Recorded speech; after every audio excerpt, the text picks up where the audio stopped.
Assalamualaikum and good afternoon everyone. So I am Sehirun Bianong. So today I will discuss about Module 9, which is the Forest and Environmental Resource Governance. We started this course with an inquiry into the basic concept of the theories in the study of public policies.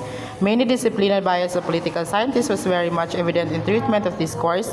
Thus, this way to guide your learning was focused less on the fact of policies and governance or more on the politics. Kumbaga, this is just an introductory kung saan ito yung magiging guide natin as learning na was focused less on the fact of policies or doon lang siya naka-focus sa mga policies. So dito tayo sa mga objectives nito. So ang objective nito is to define terms associated with the forest governance in the Philippines or yung mga words o yung mga terms na associated or may kinalaman sa government of the Philippines. And also discuss global national policy o yung mga policy nationally instrument relevant forest governance in the Philippines. And also, para ma-identify yung organization and institution na kung saan involved yung forest governance dito sa Philippines and strategies, issues involved in forest governance in the Philippines. Next is the technical foundation of forest governance. So in short, itong mga definition of terms na ito kung saan dito na provide yung mga basic definition of terms concept regularly encounter o yung mga na-encounter din natin ng mga definition of terms sa forest management, and also this is extracted from PD 705 o yung mga definition of terms na to is nabanggit din doon sa PD 705 o yung revised forestry code, and also other major forest laws and regulations.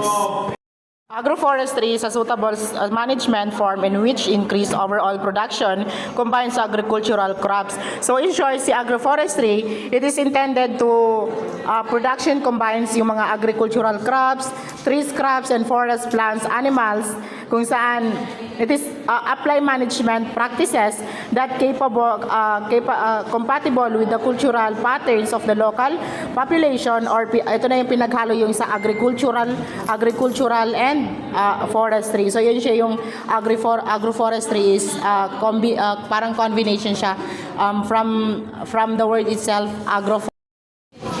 Alienable and disposal lands refers to those lands of the public domain which have been subjected to the present system and classification and declared is not needed for forest. Next is the ancestral land. So, to make it story short, ang ancestral land is kumbaga pa sa Tagalog is ang lupang ninuno or yung sakop ng ninuno, and ito ay tumutukoy doon sa lupa ng mga ninuno na parang kumbaga minana nila or kinabibilangan nila na as mga katutubong grupo o tribo, which is sila yung may karapatan doon na mga katutubo sa lupa na may kasaysayan. Next is the annual allowable. It is referring to the volume of materials, whether wood or other forest wood, which is authorized to be cut yearly for a forest. And second, and pang 6 is the grassland. Tumutukoy ito sa land which is predominantly covered with shrub growth, short stand trees or shrubs. So kapag sinabing shrub, ayun na yung mga woody siya but not trees na tumutubo doon sa brushland na yon. So etong next is the Certificate of Ancestral Domain Claims, and ito ay tumutukoy dun sa certificate ng mga pagangkin sa lupa nila, which is yung lupa ng kanilang mga ninuno, or certificate na may right sila sa lupa na yon, which is issued by the DENR. Ito namang si Certificate of Ancestral Domain Title is tumutukoy ito sa title formally na kumbaga nare-recognize sila as sila yung may rights doon sa lupa na yun. So itong si Certificate of Ancestral Land naman is tumutukoy ito sa certificate na binigay, ini-issue ng DENR doon sa mga indigenous Filipino individual family or yung kanilang clan, declaring, identifying, and recognizing their claim or particular area have traditionally possessed occupied by themselves or so the producers in interest since time immemorial. And also, si Certificate of Ancestral Land Title is refers to little formally recognizing rights ICC's IPs over the ancestral land, and si Certificate of STYG Contact is refers to the tenurial instrument given to the individual families the period of 25 years renewable. So next is Coastal Environmental Program. Ito naman yung mga program na ini-establish ng DNR para ma-implement nila yung mga project for conservation and management of the coastal environment. And also for sustainability and equitability of access use of DAO 19 series of 1993. And si communal claims naman is tumutukoy ito siya sa claims on land, resources, rights therein belonging to the whole community with a defined territory. And also si community refers, it is a group of people. So alam natin kapag community kung ano yun siya. So, syempre, itong si CBFM, alam na natin to kung ano yung si CBFM or Community-Based Forest Management. It is refers to the organized effort by DNR or ginawa ng mga DNR to work communities, public forest land to protect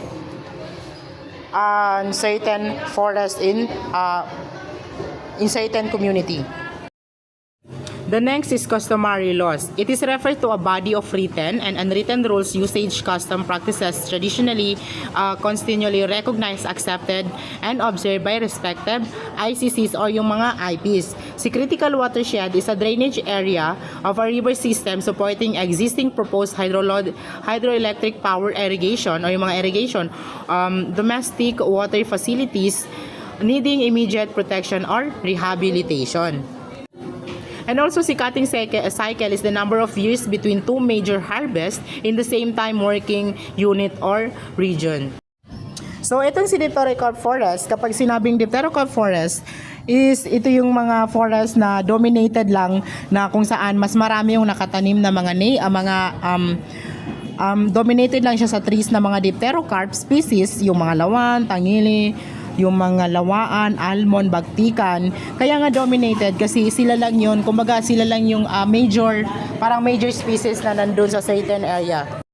So syempre, kapag sinabing forest, automatic alam na natin yung kaunang forest. Ito yung natural vegetation and plantation forest crop na naglalaman ng mga trees, shrubs, herbs, and anything kinds of mga nabubuhay na halaman, fauna and flora na matatagpuan doon, and yun yung tinatawag na forest. Next naman is Industrial Forest Management Agreement, o ito yung production sharing agreement entered into the between DNR and qualified applicants, which is na topic na natin yan before, which grants to their letter to the right to develop, utilize, and manage specified area. And si industrial forest plantation is a tract brushland or open denuded forest land principally planted to the timber producing species compatible with the ecological and biophysical characteristic of the area. Si industrial tree plantation, it is refers to any forest land extensively planted to tree crops primarily supplied to the new materials, requirements of existing proposed wood processing plants. Si Integrated Social Forestry Program, it is refers to the national program launched under letter of instruction numbers 1260 designed to maximize to lead productivity, enhance ecological stability, and improve the social economic condition of forest occupants and community. Si Kaingan is refers to the portion of the forest land, whether occupied or not, which is subjected to the shifting or permanent Si lease naman is a privilege granted by the state to a person to occupy and process consideration of special rental to any forest land, any domain or undertake authorized active therein. And kapag sinabing license, it is a privilege granted by the state to a person to utilize forest resources within the any forest land without the right of occupation and possession of the time occlusion of other established and operate wood processing plants or conduct activity involving utilize of any forest resources. Si license agreement naman is a privilege granted to the state to a person to utilize forest resources within any forest land in the right possession, occupation, thereof, exclusion of others. And si mangrove is a term applied the type of forest occurring tidal flat along the sea coast, extending along stream aware water and brackies. Si marine park, it refers to the any public offshore area delimited as habitat of rare and unique species of marine flora and fauna. And also, si mineral lands is tumutukoy siya doon sa mga lands na public domain or pagmamay-ari ng gobyerno na merong classified such as Secretary of Environment and Natural Resources in accordance with the prescribed approved criteria, guidelines, and procedure. Si multiple use is a harmonized utilization of the land, soil, water, wildlife, recreation, value, grass, and timber. Next is the National Park. Kapag sinabing Natural Park, its reservation essential primary wilderness character has been withdrawn for the settlement, occupation, set aside such as ecological preservance as a scenery. It is a feature such as manner as will leave them unified for the future generation for the PD 705 or nakalagay doon sa PD 705. And also si National Park is a reservation siya, natural themes characters has been withdrawn for the settlement. Si native title naman refers to the prerequisite conquest rights to the land domain which as far back memory reaches have been held under and claim private ownership. ICC's IPs never been public lands, rare thus indispensably presumed to have been held way since before the Spanish consequence. And si natural biotic area, it is area set aside to allow the way of life, society living harmony in the environment adaptation. Next is SINIPAS or ang RA 7586. It is administration designated protected areas to maintain essential ecological process, life support system, and genetic diversity. And atong si non-governmental organization is mga organization to na private or voluntary lang na organization have been recognized primarily for deliberation or for delivery. Next is open and denuded land. It is an area has been depleted of its natural forest, predominantly covered by grass, herbaceous species, and bare soil. And people's organization is tumutukoy ito sa a group of people which may be associated cooperative federation. And permanent forest and forest reserve, it is those lands public domain which have been subjected for the present system and permit, and it is short-term privilege authority granted by the state. Next is prior vested right. It is acknowledged claim, privilege, ownership over land, natural resource to which one entitled due to the law, license, contract of tradition. And private right means refers to the title rights ownership under existing laws, the case national minority. And processing plant is a mechanical setup, device, machine, combination of machines used conservation of logs and other forest material, lumber, plywood, and finished wood products. And itong si protected area is identified portion of land and water set aside the reason unique physical and biological significance. Si Protected Area Management Board is a multi-sectoral board created in each established protected area vested with powers to administrative plus implementation.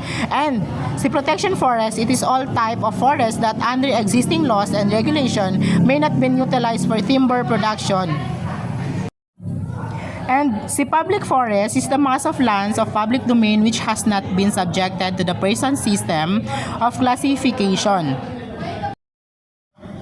And itong si resource reserve is an extensive, relatively isolated, uninhabited form normally difficult access designated as such to protect natural resources of the area for future use. And seashore park refers to the public shore delimited to the outdoor recreation related helpful activities. And si seed tree system naman is silvicultural system characterized living seed beads, seed trees regenerate the area. And itong selective logging is systematic removal of the mature, over time, and defective trees such as managed to live, adequate number, volume, health residual trees. And sa silviculture, establishment, development, reproduction of a forest. Next is the sustainable forest management and development. It is a process managing, develop, and utilizing forest land and sustainable traditional resources right. It is refers to the right of ICC's IPs to sustainable use, manage, protect, and conserve the land. And sustainable yield management amplifies continued production of a forest. Itong si tenure is granted peaceful possession and use specific forest land area and resume found covered in agreement. Si tenured migrants communities are communities or membership thereof within protected areas who've been actually continuous accepted such as for at least 5 years with Republic Act 7586. And tree farm is refers to the small forest land or tract land purposely planted to the trees. And watershed is land drained by the stream fixed body of water and runoff. Si watershed reservation is a forest land reserve established to protect, improve condition of water yield, reduce sedimentation. Si wildlife sanctuary is comprised area assure natural conditions necessary to protect national significant species.